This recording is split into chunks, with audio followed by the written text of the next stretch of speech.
Pag nagbigay ka ng extra rice, dapat may ulam din at tubig.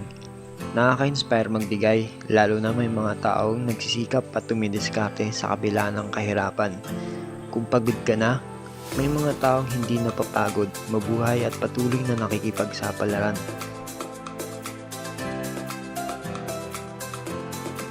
Huwag natin sila husgahan na naging kasalanan nila bakit sila naging mahirap.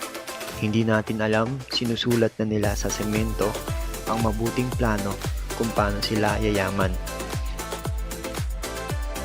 Hindi natulala, kundi naalala nila ang mga pangarap nila dati at hindi pa huli ang lahat.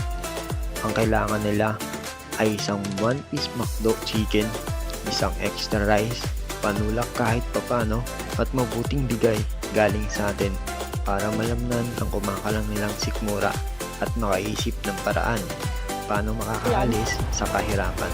Makakalakalakal ka? Oh.